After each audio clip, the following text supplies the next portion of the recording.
Welcome to the MMA Fan Podcast. Ladies and gentlemen, I give you Stu and Blake. Jordan Vucenic, it's lovely to have you on the show, mate.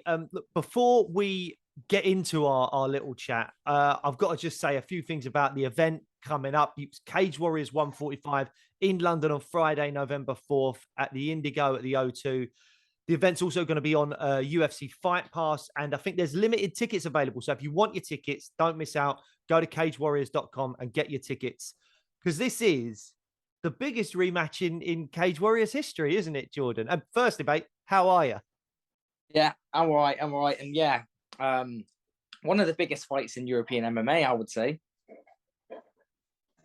Well, before we get on to that, we're going to go have a real deep dig into what's coming up. But when you first come on the show, I was on holiday, so I've not met you before, Jordan. Yeah. So hello. And one of the things that Blake and you spoke about on the podcast was not long after that chat, there was another baby in the Vucenic household. Has things? Yeah, it's good. Gray's 6 months now, and he's he's doing good. He's throwing punches and kicks already. So all good. Lovely. Excellent. How's the sleep been? Because that was one thing you said, that because you've already got is it a stepson or stepdaughter that you've already got?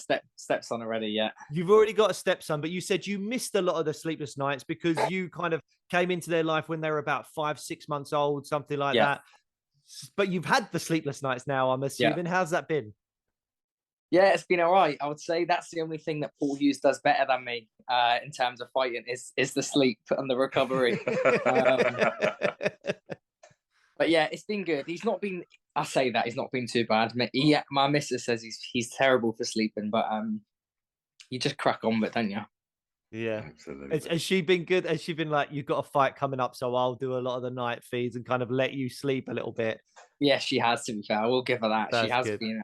If he's ill or anything and he's screaming, I say, I'll go up with him. She's like, no, you fought your fight. You need to rest. So yeah, she's good. That's great. That's a wonderful thing that your relationship can have that. It's because it's a sort of, in a way, it's sort of like a team, isn't it? You are all helping each other, and and I'm sure once the fight's done, you'll be doing all the night feeds and everything else. I think she just wants me to get into the UFC so I can be rich, so she can spend all my money. That's why she's doing it.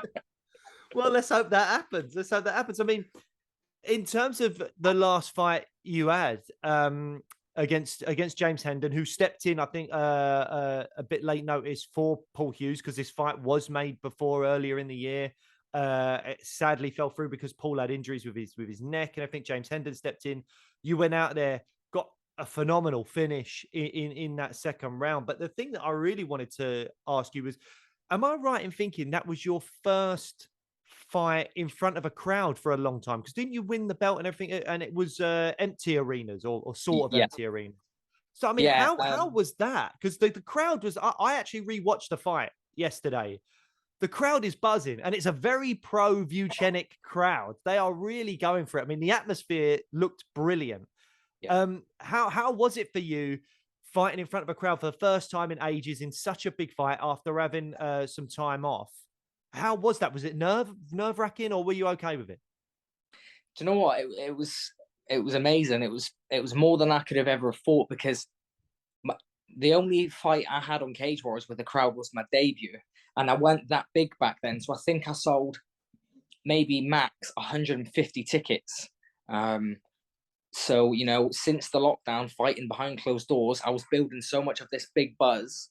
And then, then I had the fight, and I was never expecting it to be as big as it was. Thousands of people there going absolutely crazy. So that's why I took so long on the walkout. I just had to sort of take a step back and take it all in before I fought. So, it was amazing. So you're going to get that again. And we've also seen that Paul's got a huge, noisy Irish fan base. So what are you expecting walking out this time? I'm expecting it just to be even more crazy and even louder. I'm sure that the Irish fans will be drowned out by mine this time. I can guarantee that. Well, that will be a really, well, it'd be an exciting place to be. It'd be an exciting place to watch it on the TV, because the crowds really do add to that. You see that with like when the UFC has their like Apex cards and all that kind of stuff, and it just feels a little bit more dead. Whereas when the crowd's buzzing like what it was at UFC 280 recently, or like particularly the London cards, we were lucky enough to go to the London cards. It just makes such a difference, and it feels Yeah, like it gives the fighters that little bit more, yeah, for want of a better expression, juice. I don't mean illegal juice. I mean just, that emotional stuff where you just go, God, you're just going to give it extra 10% or something like that. Do you find that? Does the crowd bring something more out of you? yeah. I feel that, and especially maybe moments that aren't there. You think you've hit them, the crowd goes crazy. Maybe it makes you think, oh, I need to get after a bit more. So yeah, like you said, it gives you that extra juice. It gives you that extra push to just put that little bit more oomph into everything. And just get after it. I think that's what the crowd does. They sort of almost stay on to go after it. Is that a good thing or a bad thing? Like, because if you crack them with a good shot and you hear that roar, it's got to be hard not to get that rush and just think, right, I want more of this. And like, are your corner generally trying to get heard over the crowd? Go, whoa, whoa, whoa, whoa, don't rush in. Like, where are you at with that? Yeah, I suppose so. It is. It's hard for any fighter, when you land a good shot, to not go for that kill, because you think, oh, I can get it done now. As much as you've trained to go the full distance and you're as fit as you can be, every fighter would love that quick early finish. So it's hard to not chase it. The only thing is with people along with the level of me and Hughes is, you can't chase that finish too much because you can get yourself hurt, as you've seen with the O'Malley Yan fight. Yeah. O'Malley cracks him, gets after him. Next minute, he gets cracked himself and dropped back. So that's when you're fighting at this sort of level, that's few and far between those things can happen. So, I mean, it's good in a way because it might push you to get the finish, or it might push you to get yourself finished. So, just depends. Yeah, I mean, one of the other things is this is a high pressure fight. It's unifying the Cage Warriors featherweight belts. Maybe you just see it as a title defense because Paul's the interim champ, but you've defended your undisputed title in that site since he became the interim champ because of injury. Is there also a UFC contract on the line here? Finally, I think last time we spoke about your fight and the UFC contract. Do you expect the winner of this fight to be, and obviously you're thinking it's going to be yourself? Are you getting a UFC contract after this fight, do you think? I expect that, but I expect it after the last one. So only time will tell. I'm not making any promises to the missus like I did the last time. I promised I'd be signed by the UFC by this time. So I just need to see how it goes. I have one more fight on the contract after this one, and we'll just see if I need to fight that fight or if I move on. Is it UFC or bust, or are there considerations for PFL, Bellator? And that's pretty much UFC or bust. I've always been that way. I've always been that way. So I just got to stay tunnel vision and headstrong with that. That is my that's all my cards on the table. Is to be in the UFC. Yeah. What about the original fight itself? Have you rewatched your original fight with Paul? Yeah, I watched it again the other day for the first time in a while. Really? What are the positives you take from your performance, and what are the things that you also think, I need to improve on that if I'm going to get a more definitive victory? The biggest thing I took away from it is that's not me anymore. The person that fought Hughes the last time, and honestly, I mean that in every sense of the word.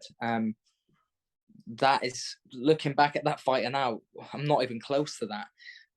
At the gym now, we've got a new wrestling coach, a new striking coach, and all these things, and people that weren't with me back then. And my coaches told them, watch the fight back, him and Hughes, the first one, see if you can pick out anything. And both of them come to me and said, you're not even the same fighter anymore, so there's no point in even looking at that fight. And that's how I feel exactly that. It's not even me and that guy are chalk and cheese who fought Hughes the first time. Bad footwork on the first one, moving too much, trying to get after it too much. Just a completely different fighter, and a lot more matured as well as a man. Yeah. I was 24 back then. I'm 26 now, nearly 27. I've had my son. Just so much has changed. my body's changed so much since then as well. You know, I feel like I had a boy's body now, and now I'm slowly turning into that sort of man strength, getting that manly framing. The fight was obviously very close last time. Do you think this time, with the changes that you've just mentioned there in yourself as a person and as a fighter, do you think this one's going to go to the judges?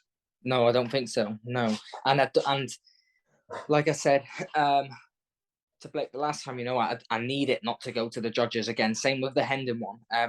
I think what I a lot of the time do is I just think, yep, there's 5 rounds, so you know, I've got plenty of time to work into this. Whereas that's not what the guys in the UFC are wanting to see. That's not what the fans want to see. They're wanting to see guys that are willing to lay it all on the line and go for the finishes. And you know, I'm going to be looking to do that, and not in a stupid way looking for finishes, but you know, just looking for that killer shot and looking for those killer sequences to get the job done. When I look back at that fight, I hope Paul doesn't mind me saying this. I'm not trying to badmouth him or anything, but there's a couple of moments that really stood out to me. And those were, particularly the first one, was cage grabs. Yeah. Do you notice that when you're rewatching the fight? And is that something in your head where you're like, in the back, are you going to have a quick word with a Goddard or someone else and just go, careful of them cage grabs, because he's done it before?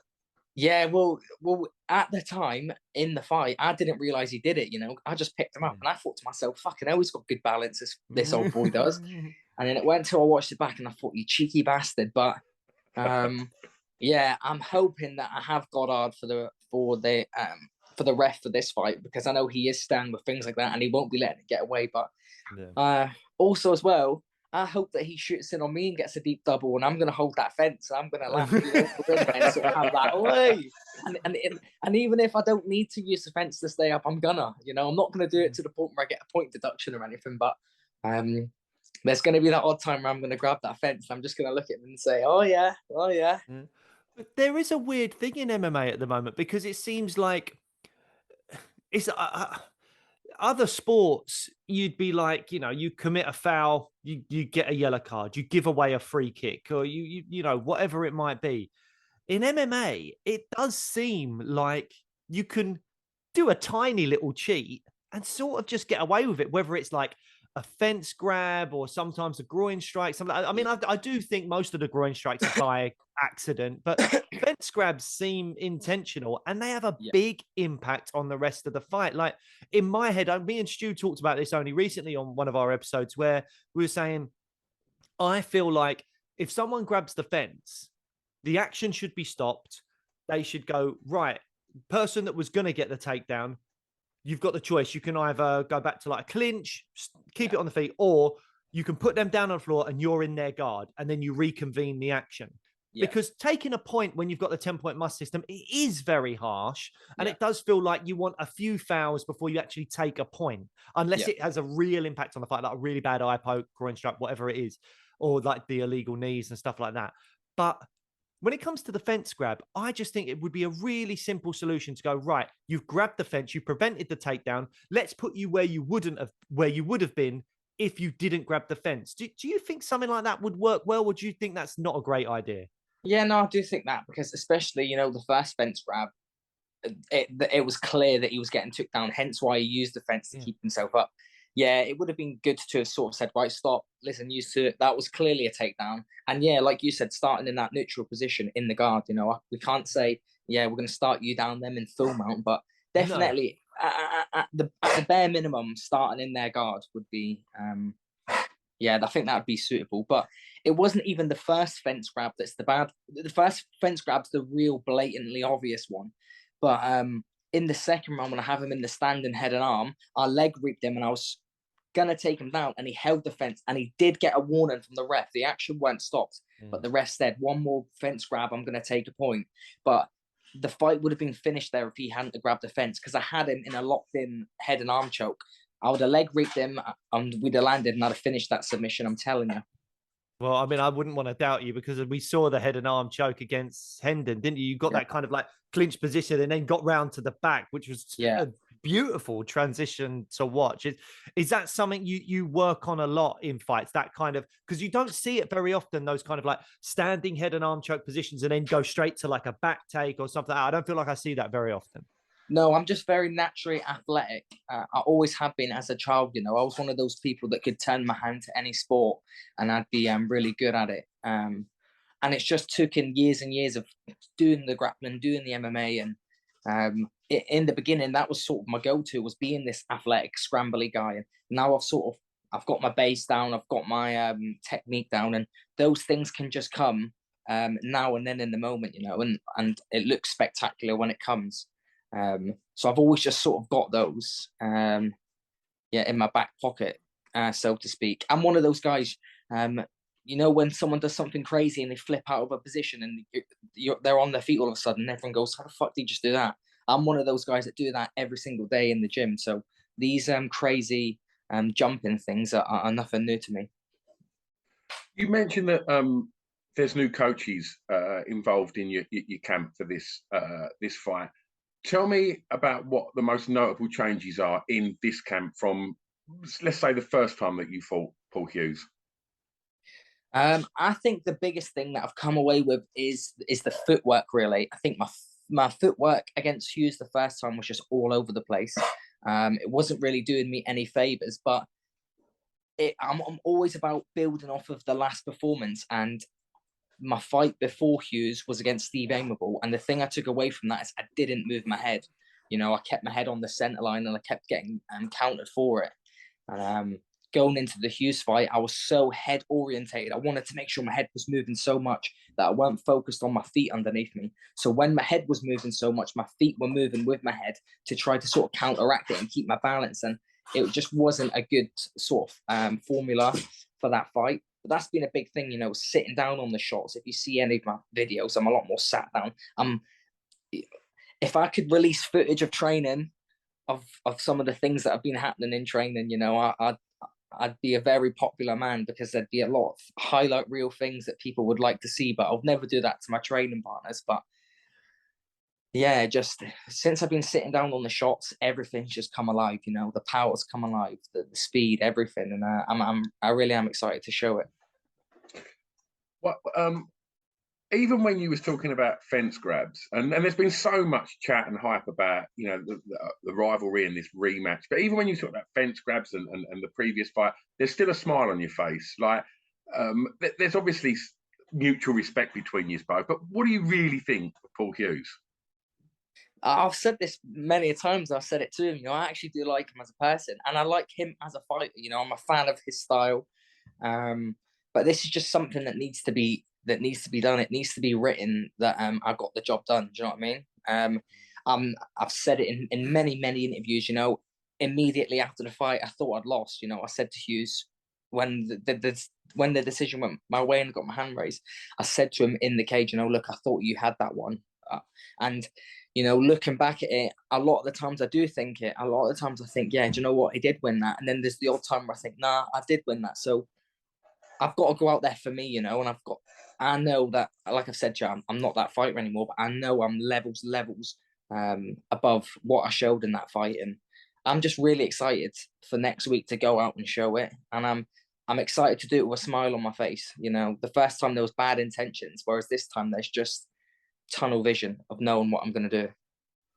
Well, we had a massive card this Saturday just gone, UFC 280. Did you get to watch any of that, or were you just busy trying to sleep and be dad? No, I did watch it, to be fair. Because it was on UK time, that's why I watched it. I never watched the UFCs as well, but I did. I watched the full card, yeah. Is there any moments from that you found inspiring or made you go, oh, I can't wait to get to the gym the next day, or looking forward even more so to your fight? Were there any moments that stood out to you from that card? Yeah, the Bilal Muhammad fight, you know, I was really high on that Sean Brady, and to see the sort of progression that he's had from watching fights of his before, that sort of gave me that boost of like, yeah, look, he's done it. He's went out and looked 10 times the fighter. Sean Brady had such a hype going in there, and Bilal went out and, you know, just looked like a killer. And I'm thinking that's sort of how it's going to go for me, you know, just look like you've just changed so much as a fighter. yeah, I'm just excited. But that was a good fight to watch, and that was a good finish from him. Lovely shots. Yeah, it was. It was great. Absolutely. So do you? I think Stu's already slightly alluded to this, but is there a prediction? Is there a specific way that this fight finishes, or round that this finishes in? Anything like that? Yeah, I really do think I'm going to finish him. I think I'm going to finish him with maybe not so much one clean shot, but I think a cluster of shots, just constant. I think I'm just going to break him down from start to finish. And I do see it ending with punches, whether that's going to be a body shot or a head shot. It's going to depend what's going to land flush on him. But I do think it's going to be with punches. Wonderful. Wonderful. Well, look, we've taken up quite a lot of your time already, and like Paul as well, we're fans of both of you, and we can't wait to see this fight. And honestly, best of luck, Jordan, and thanks ever so much for coming on the show today. Thank you. No, thanks for having me on, boys. Yeah, best of luck, mate. All the best, and love to the family as well. No, thank you. Right, you two take care. Thanks for having me on. Cheers, mate. Cheers, mate. Bye bye.